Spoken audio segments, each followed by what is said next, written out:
Welcome into another exciting episode of the Scene Project Sports Network. I am your host, Bubba Starts, and with me today from PodsPlaysGolf, Alex. Welcome to the show, brother. Hey, thanks for having me. Yeah, Alex, or Pods, as you're affectionately known in the internet world. It's a pleasure to get you on here.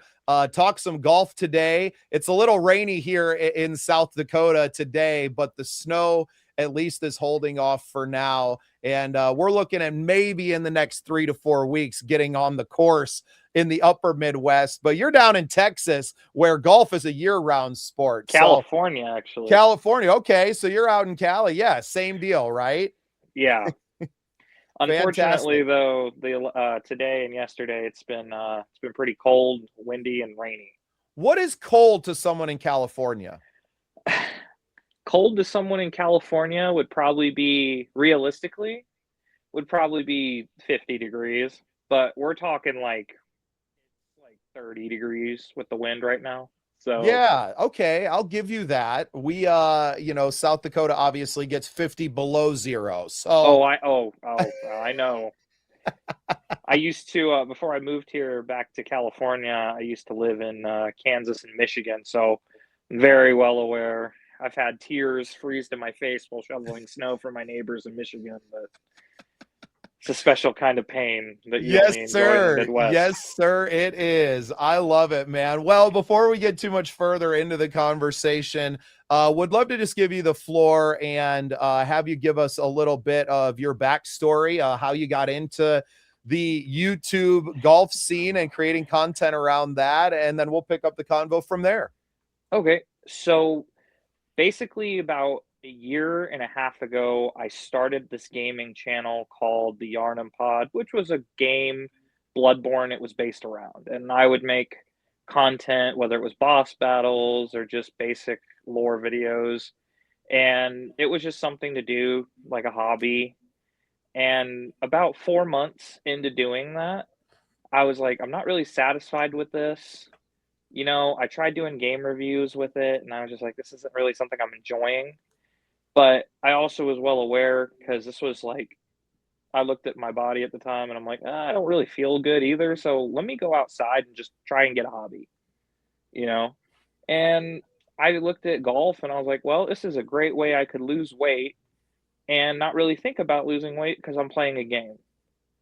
So when I started back good Lord, 8 months ago, so let's just say early summer, like June-ish, I had this idea. I was like, well, why don't I just take pods from my gaming channel and then I'll just swap it to Pods Plays Golf. And it's a lot less niche than the Yarnum pod. So it's like Pods Plays Golf. You can plug and play that anywhere. And over the course of 8 months, I went from not really knowing how to swing a golf club all that well to now I'm pretty decent at it. Still got my struggles. But I went from 292 pounds down to I'm now at 250. And I think that's to me is the most incredible, and people don't think about it. And we talk a lot about golf being a lifetime sport, right? And there's ways to play this game well into your 80s or 90s possibly. I'm not sure what the oldest golf player out there is, the oldest golfer, but you see guys that are swinging it daily for decades beyond retirement.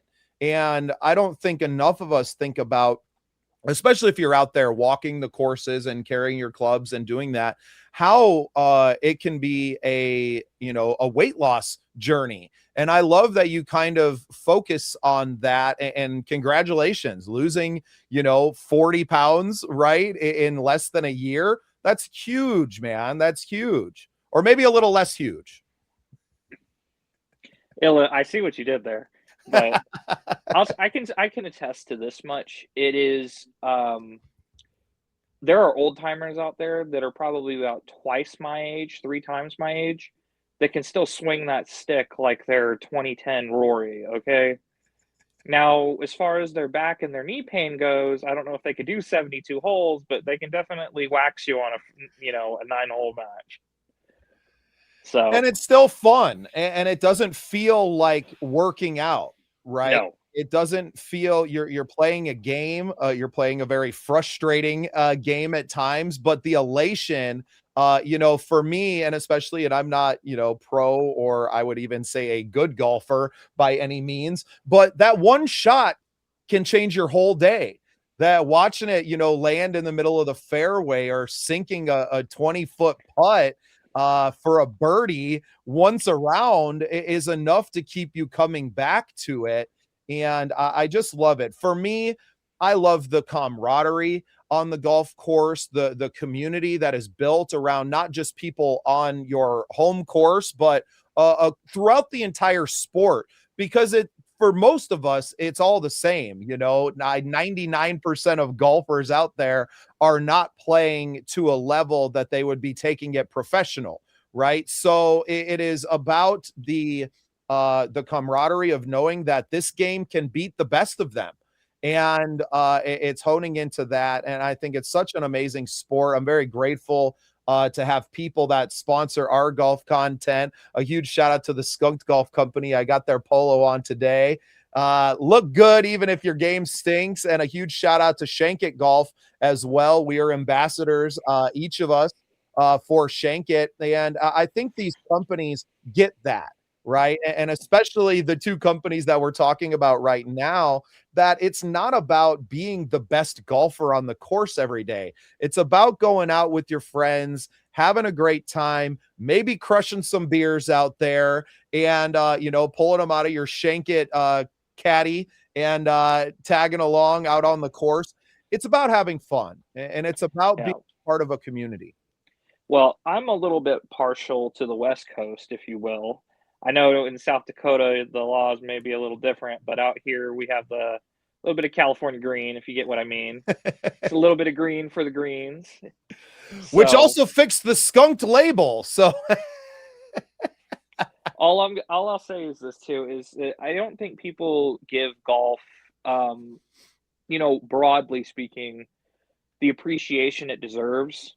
And I think with the Masters coming up here pretty soon too, that people like really tune in. Like if you watch the Masters ratings every year, it's if for a sport like golf in America where it's like you think of it as an old boys club thing initially, but to see how much the game has grown and to see all the new people getting into it, like I see people from like the smoke shop going to golf. I see people from, different sports like soccer players, baseball players going to hockey golf, players. hockey players. Got to control those ones. They'll crush like 6 beers before the first tee. Just saying. So I don't know if you if you watch any golf YouTubers, but Spit and Chicklets, if you want to watch some hockey players play some golf, I highly recommend. I love their pod, man. Some great guys. Absolutely love. And I love that the independent creator space, the YouTube golf space, while dominated by your Bryson DeChambos and Grant Horvat and Phil and Bob Does Sports, My that favorite.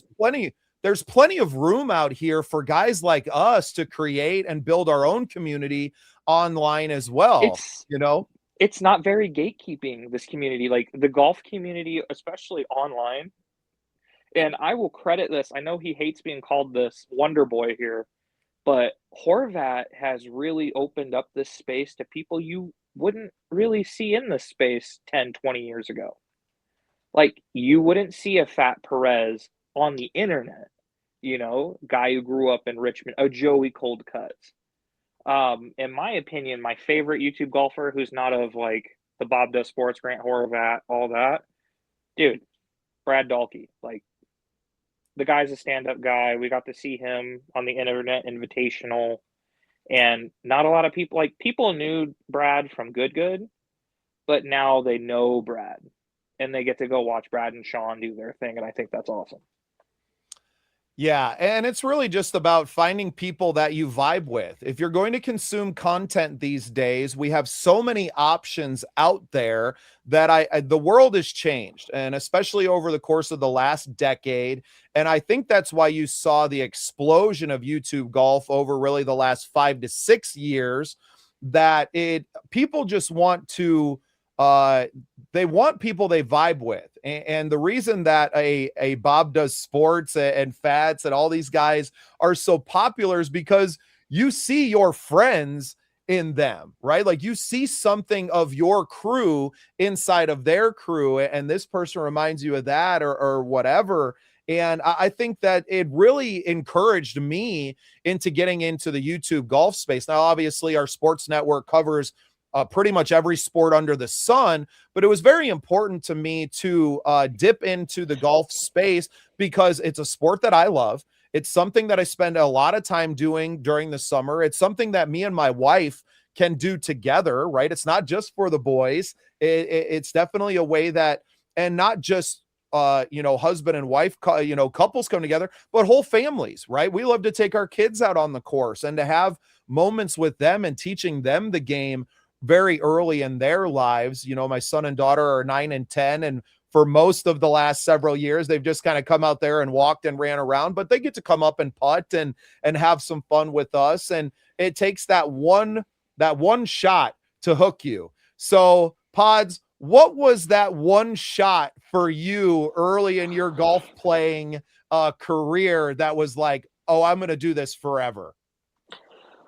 Oh man, that's kind of hard to narrow it down to one. But if I had to say my one shot, and I'm gonna circle back real quick to it, but you said with the wife, the kids, um, the person who films all my content is my wife. So we do this together as a couple. I actually just went and got her some clubs last month, so she's gonna start learning the game too. So I thought that was awesome.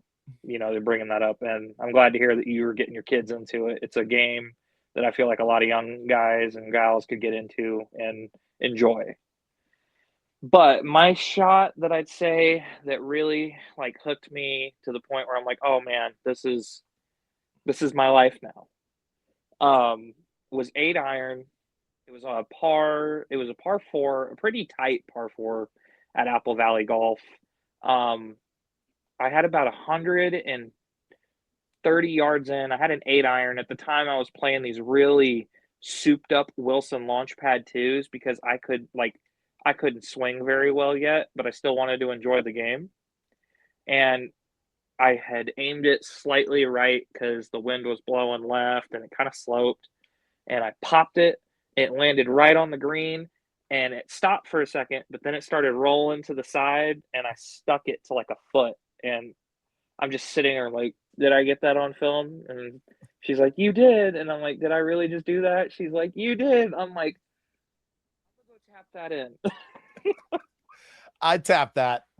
I tapped that. I love it. I love it. And I hope you've had several since then that keep I you actually had a motivated. birdie a couple days ago. Nice. Congrats, man. First one of the season. I hope very many more to come for you. I was actually out playing when I was in Texas a little bit ago. A few weeks ago, I was out on tour and I got to sneak away from all the music content and get out on the course one morning. And yeah, didn't play particularly well most of the day, but still had 3 nice shots in a row that stuck a birdie. And it was like, all right, this was a successful round. Yeah, and I think that's kind of the thing for a lot of golf players, especially early in the round.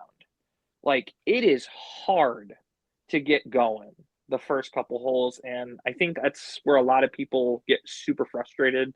They get so psyched up for their round, and they're like double bogey through, the first couple holes, and it's like, relax, it gets better. Like, for me, I always joke, I'm like, well, it takes me 9 holes to warm up.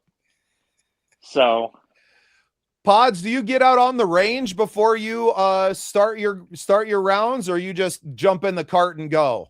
I'm a jump in the cart and go kind of person. Like, I'll do I've actually I'll pan my camera to it real quick. You see that little yellow ball sticking up right there? Yeah.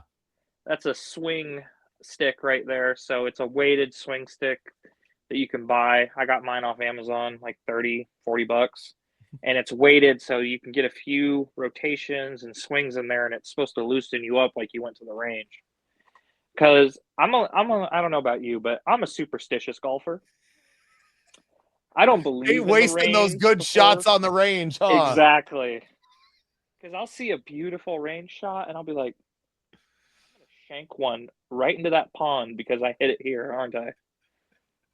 So it's kind of it's a superstition that I have, and I can't help it. I'm like, no, and you know what? It's kind of cool to me because one of my, I wouldn't say my idol, but someone I look up to, Fat Perez, he's the same way. He's like, I maybe hit a couple balls on the range and then we go. Make sure I can Otherwise, still hit the ball and let's right, get out there.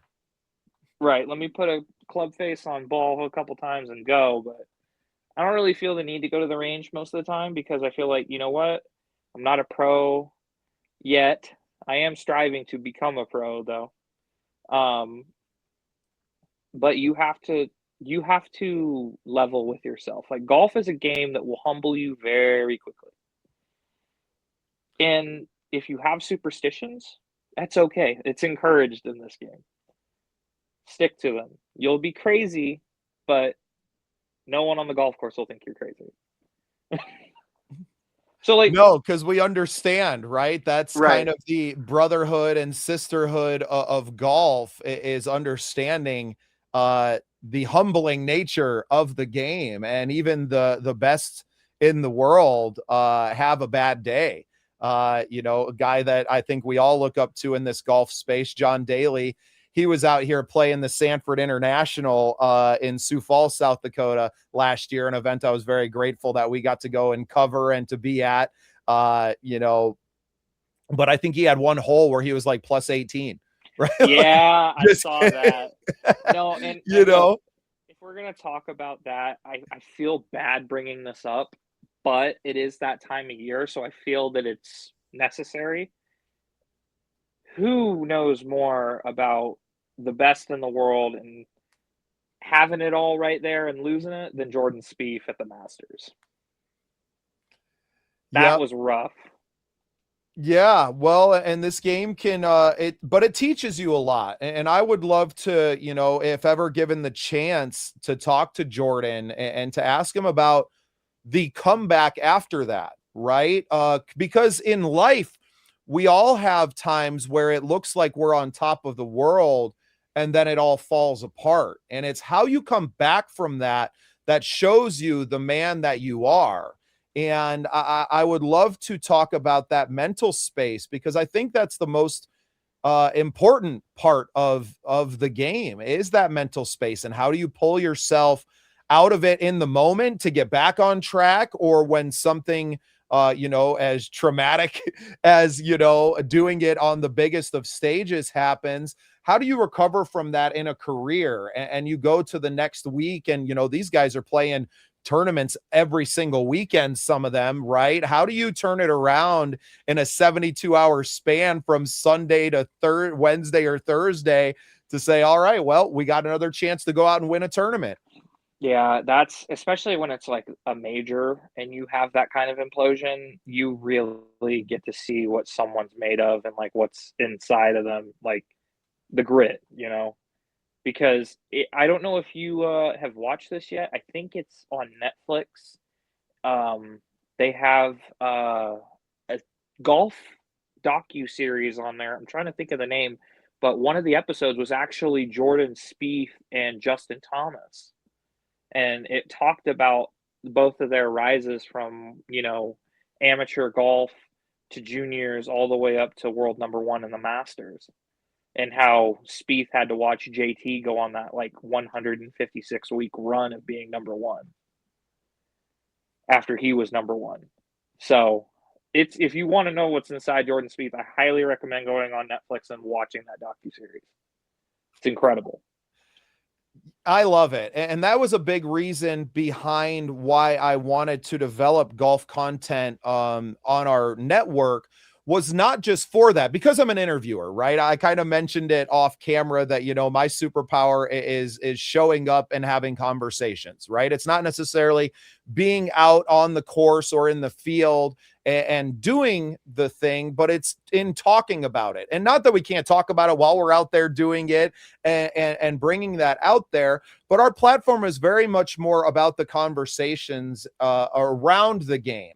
And I think that golf lends itself more than maybe any other sport to insights into life, right? And not that you can't take lessons in life away from football or basketball or baseball as well, but because of the personal nature of the game of golf, and that there is no one, it's not a team sport, right? It is an individual effort really against yourself. And I think that because of that, I was really intrigued with bringing our talents and what we do at our network into this golf space. Absolutely. Interviewing in and of itself is an art form because let's be real, there are good interviewers and there are bad interviewers. We've all seen a bad interview. I mean, if you've watched, Inside Hollywood or E News, you've seen a bad one.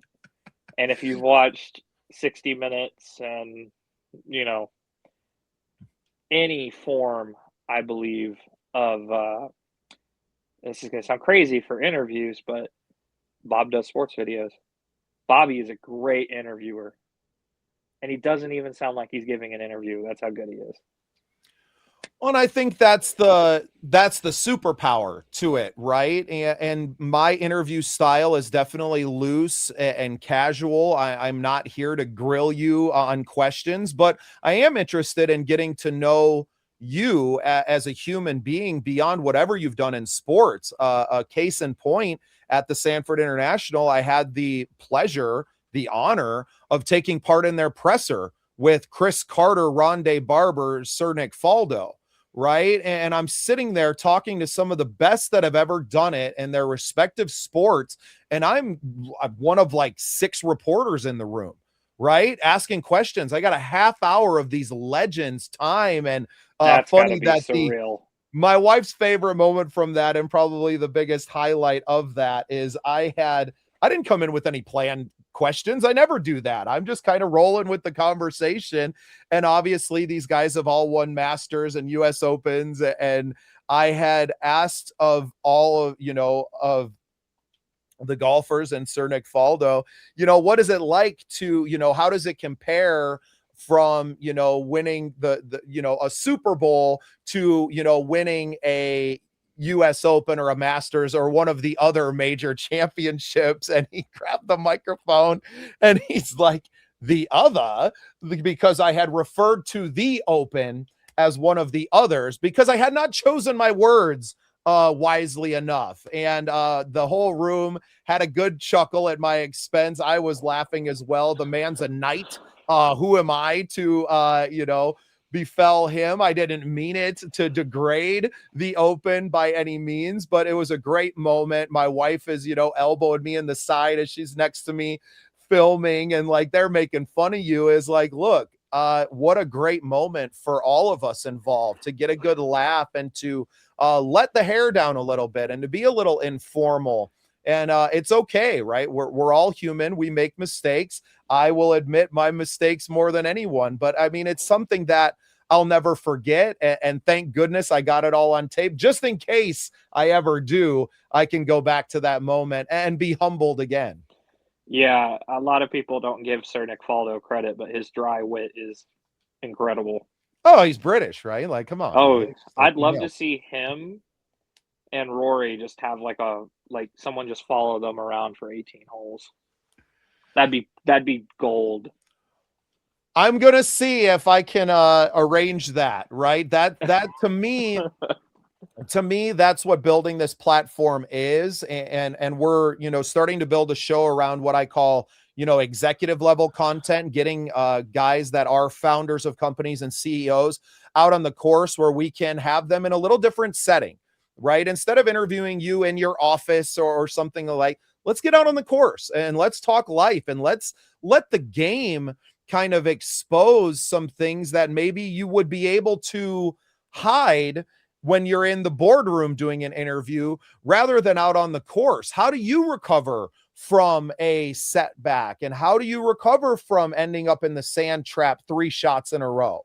And what have you learned from the game of golf that you now apply to your business? And that's a big facet of the next 9 months and maybe several decades of our career, is bringing ourselves out there and golfing and learning about ourselves through the game of golf. And I think that's the beauty of the sport.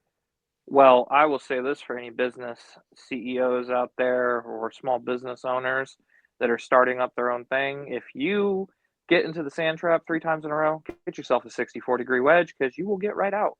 So find yourself a 64-degree kind of player in your company and get you out of any sticky situation. You got it. Well, Pods, before I let you get out of here, definitely want you to tell us all about the channels and what you got going on, where people can find you, and how often you're out there posting. Okay. Real quick before that, I got to ask you one question since you asked me so many. Who is your favorite golfer? Can be present, can be dead, can be past. Ooh, favorite golfer, huh? Wow. I guess I really hadn't put any thought into that before.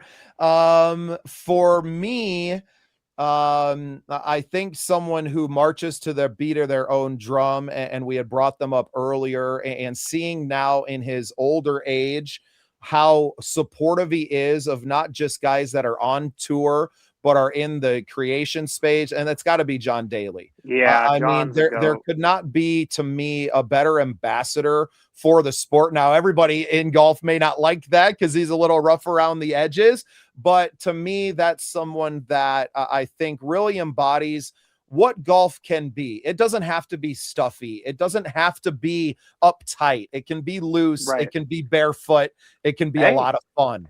grip it and rip it, baby.